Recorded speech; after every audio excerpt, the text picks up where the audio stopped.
దశరథ రాముడు లంకాధిపతి అయిన రావణ సంహారం చేసిన తరువాత అయోధ్యకు చేరుకున్నాడు. అశ్వమేధ యాగం చెయ్యాలని తలంచాడు. వెంటనే అశ్వమేధ యాగానికి కావలసిన అన్ని ఏర్పాట్లు చెయ్యమని ఆదేశించాడు. యాగాన్ని మొదలుపెట్టాడు. అశ్వమేధ యాగంలో భాగమైన యాగాశ్వాన్ని పూజించాడు. శ్రీరాముడు ఆ అశ్వాన్ని తాకగానే కేవలం రాముడికి మాత్రమే కనిపించే విధంగా అశ్వం మానవాకారం దాల్చింది.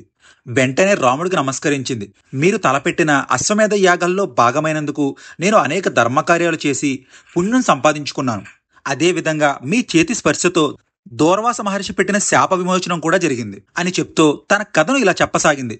నేను ఒక బ్రాహ్మణ్ణి. నేను చాలా ధనం సంపాదించాను. ఆ ధనంతో అనేకమైన పుణ్యకార్యాలు చేసి నేను చాలా ప్రసిద్ధి చెందాను. చాలా ఖ్యాతిని సంపాదించాను. ప్రజలందరూ నన్ను ఎక్కడ చూసినా వంగి వంగి దండాలు పెడుతూ నా గురించి చాలా గొప్పగా మాట్లాడుకునేవారు. ఆ పొగడ్తలు నాకు చాలా వినసొంపుగా ఉండేవి. ఆ పొగడ్తలతో వచ్చిన గర్వం, ఆ ఖ్యాతి నాలో గర్వాన్ని పెంచింది. నేను నా అహంభావాన్ని చాటుకోవడానికి రాజ్యంలో ఒక గొప్ప యజ్ఞాన్ని తలపెట్టాను. అది సద్బుద్ధితో చేసింది కాకుండా మరింత పేరు ప్రఖ్యాతుల కోసం చాలా మంది పొగడాలనే ఉద్దేశంతో తలపెట్టింది మాత్రమే. నేను ఆ యాగం చేస్తుండగా దూర్వాస మహర్షి అక్కడికి విచ్చేశాడు. ఒక సేవకుడు వచ్చి ఆయన రాకను నాకు తెలియజెప్పాడు. కానీ నేను గర్వమదంతో ఆయన వస్తే రాని, నేను యాగం చేస్తున్నాను, ఆయన నాకంటే గొప్పవాడు ఏమీ కాదు కదా అని అన్నాను.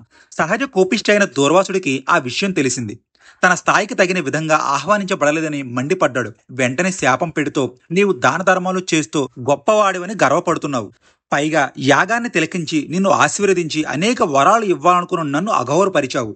పైగా యాగానికి వచ్చిన వారు ధనంలో నీకన్నా చాలా తక్కువ స్థాయిలో ఉన్నవారని మనసులో అనేక సార్లు అనుకున్నావు. ఈ పాపాను నువ్వు అనుభవించవలసిందే. ఏ యాగాన్నైతే ఫలితం కోసం మొదలుపెట్టావో ఆ ఫలితం నీకు దక్కదు. పైగా అశ్వంగా మారిపోతావు అని చెప్పించాడు.